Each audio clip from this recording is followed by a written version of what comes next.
में बनता है। आज की वीडियो के अंदर हम अपने फार्म पे होने वाली A to Z तमाम कॉस्ट आपके सामने रखने वाले हैं। अगर आप गोट फार्मिंग एक शहर के अंदर शुरू करना चाहते हैं और उस पे आपको इतना एक्सपीरियंस भी नहीं है, तो उम्मीद है कि ये वीडियो आपके लिए काफ़ी मददगार साबित होगी। ये जो जगह है तकरीबन 10 मरले की जगह पे मौजूद है। अभी मैं अंदर मौजूद हूँ, जैसा कि आपको ऊपर नज़र आ रहा है।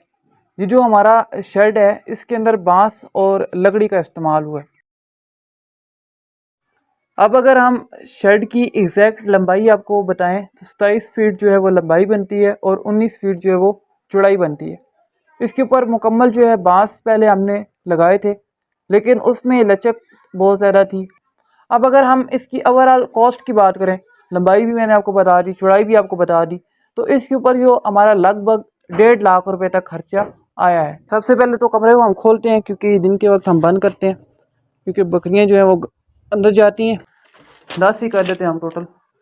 अच्छा, अगर हम लंबाई में बात करें तो ये 17 फीट बनता है, और अगर चौड़ाई में बात करें तो तकरीबन ये 10 फीट बनता है। तो 17 बाय 10 का ये कमरा है।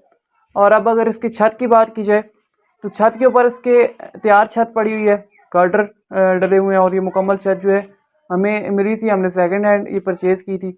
तो ये हमें तकरीबन 60,000 रुपये की पड़ी थी। अच्छा, अभी अगर हम यहाँ पे पैलेट की तादाद देखें तो ये तकरीबन एक पैलेट जो है 10 बाय 2 फीट का होगा, और तकरीबन इस कमरे के अंदर हम काउंटिंग भी करें तो 9, 10, 11, 12, 13, 14 एक पैलेट यहाँ पे मौजूद है। आपको हो सकता है कि हाली 16,000 रुपये में ये पैलेट ही मिले। खुली की अलग कॉस्ट होती है, खुली की तरफ हम जाते हैं तो फिर उसकी एक आपको अलग से एक सिनेरियो बताता हूँ कि उसमें क्या चीज़ें इस्तेमाल हुई हैं, उस पर कितना खर्चा आया। तो अभी थोड़ा हम अंदर आपको दिखाते हैं। तो ये तकरीबन जो अगर इसकी लेंथ और विड्थ की बात की जाए तो ये 10 बाय 12 का कमरा है। ये छत जो है गार्डर और साथ जो है ईंट जो होती है उससे बना हुआ है, और उसके ऊपर हमारी लगभग कॉस्ट 40,000 रुपये तक आई है।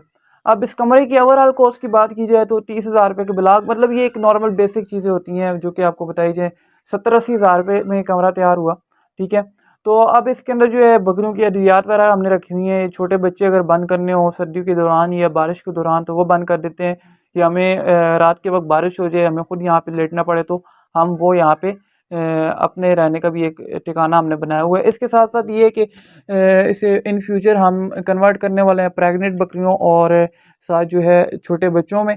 तो बाहर हम अपना एक अलग से कमरा बनाएंगे, तो वो इंशाल्लाह आपके साथ शेयर करेंगे, लेकिन वक्ती तौर पे यही सब कुछ है जो आपको मैंने भी दिखा दिया। अब अगर हम यहाँ से बाहर जाएं, अंदर वाला जितना भी एरिया था, ये जो चीज़ें थी वो मैंने आपको दिखा दी। अब हम जो है बाहर वाले एरिया के अंदर आ गए हैं।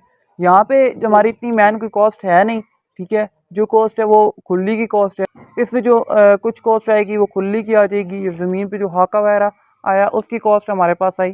तो लगभग अगर मैं आपको भी खुली दिखाऊं तो खुली के अंदर जो चीज़ें इस्तेमाल हुई हैं किस तरह की होनी चाहिए। कुछ लोग ये करते हैं कि वो सीमेंट की पक्की खुलियाँ बना देते हैं, तो मेरे ख्याल से वो पायदार तो वक्ती तौर पे बड़ी होती हैं, लेकिन अगर आगे पीछे करनी पड़ जाए तो वो उस पर बनना फिर पाबंद होकर रह जाता है।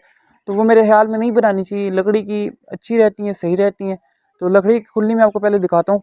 लोहे की चादर इसमें इस्तेमाल हुई है, और ये हमारा काफ़ी अच्छा काम कर रही है। ये मजबूती के लिहाज से भी काफ़ी बेहतरीन है। अब अगर आप ये वैसे बनी बनाई लेंगे जो कि आपको इससे भी मजबूत मिल जाती हैं, रही बात है एक बंदा जिसका यही काम है, यही सब कुछ बनाना, तो वो आपको एक अच्छी तरह से बना के देगा। तो ये आपको एक 7,000 से लेके 8,000 रुपये तक इस लेंथ के अंदर, इस विड्थ के अंदर आपको मिल जाती है। दो हमारे पास बनी है, तो दो तकरीबन 14,000 से लेके 15,000 रुपये तक होंगी। हर चीज़ मैंने आपको बता दी, जितनी फार्म के ऊपर कॉस्ट है सब कुछ बता दी। और अब जो है मैन कॉस्ट की बात करने वाले हैं, और वो है बकरियों के ऊपर आने वाला खर्चा। तो ये है जी हमारे पास देसी बकरी। और अगर इसकी कॉस्ट की बात की जाए, अब आप कैलकुलेट करते जाए अपने हिसाब से जो भी है, तो ये 25,000 रुपये की हमें मिली थी, और ये लोकल परचेज़ थी हमारी।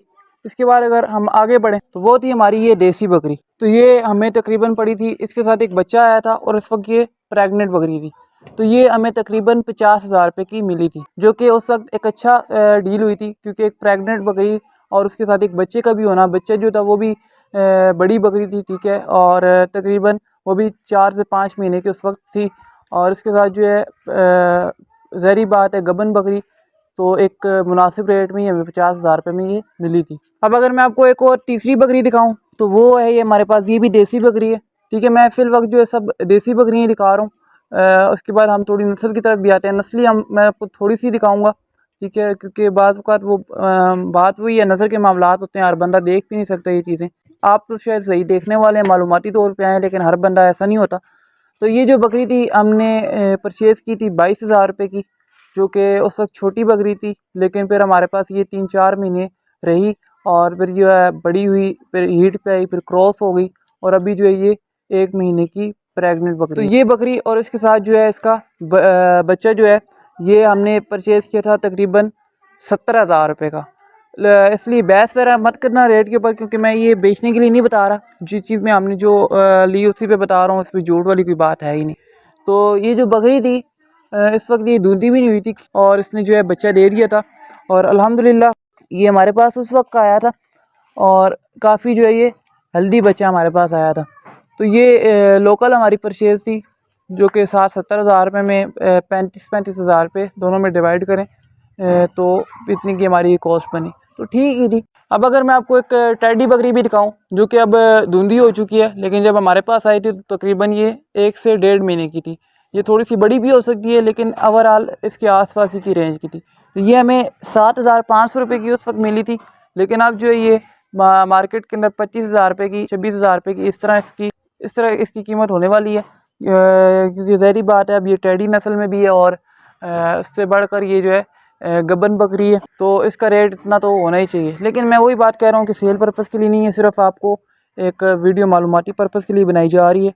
तो ये अब साथ साथ आपको हर कॉस्ट बताई जा रही है। इसके अंदर जो है हमने एक लॉट परचेज़ की थी मक्खी चीनी बकरियों को, जो कि आपको अक्सर वीडियोज़ के अंदर नज़र आती भी रहती है। तो वो हमने लॉट परचेज़ की थी चकवाल गोट फार्म से और ये तकरीबन हमारे पास 8 बकरियाँ थी और एक इसके साथ जो है बकरा था। तो 65,000 रुपये के हिसाब से हमें बकरी मिली थी, ठीक है, फ़ी बकरी। और ओवरऑल जो है सब बकरियों की कॉस्ट एक ही जैसी थी। तो मैक्सिमम जो लॉट थी वो हमने वहीं से परचेज़ करी थी। इसके साथ साथ अगर मैं आपको एक और बकरी दिखाऊं जो कि हमें उस वक्त महंगी मिली थी, अभी भी महंगी ही है। तो अच्छा, तो ये मक्खी चीनी बकरी थी जो कि हमने OLX से देख के मंगवाई थी और जब हमारे पास आई उस वक्त भी इतना अंदाज़ा हमें नहीं था। तो ये 45,000 रुपये की हमें मिली थी। बाकी में बहुत ज़्यादा रेट था और जो यहाँ पे डिलीवरी समेत हमारे पास इतने की आई थी, वो बंदा तो 48,000 रुपये डिमांड कर रहा था। तो उस वक्त नहीं हमें अंदाज़ा था तो ले ली थी। जब हमारे पास आई तो फिर हमें देखा कि ये तो बड़ी छोटी है और साल गुजर जाने के बाद भी इसका कदो काट उतना ही है, सब कुछ वही वैसी की वैसी ही है। लेकिन ये जो चीज़ है आपको बता दी 45,000 रुपये की हमने खुद ली थी। अब इसमें बहुत सारी बकरियां ऐसी हैं जो कि मैं बताऊं तो यार तकरीबन इतना ही रेट इनका होने वाला है। ओवरऑल जो मैक्सिमम बकरियां थी वो मैंने आपको दिखाई। प्रॉफिट का हिसाब किताब मैं आपको पिछली वीडियो में बता चुका, अगर नहीं देखी तो वो वीडियो देख सकते हैं। ये वीडियो ओवरऑल इन्वेस्टमेंट के ऊपर थी। तो अगर आपको इसी लेवल का एक फार्म बनाना है, मैं शुरू में तमाम इन्वेस्टमेंट आपको बता चुका, इनिशियल इन्वेस्टमेंट, ताकि जिस बंदे को ये ज़रूरत होता है कि यार मुझे मुकम्मल तौर पे इन्वेस्टमेंट का बताया जाए, तो उसे मैंने मुकम्मल तौर पे इन्वेस्टमेंट को शुरू में बता दिया था। बाकी हर चीज़ मैंने डिस्क्राइब की और इसके अलावा कोई भी क्वेश्चन हो आप कमेंट सेक्शन में पूछ सकते हैं, आपको भरपूर उसका जवाब दिया जाएगा।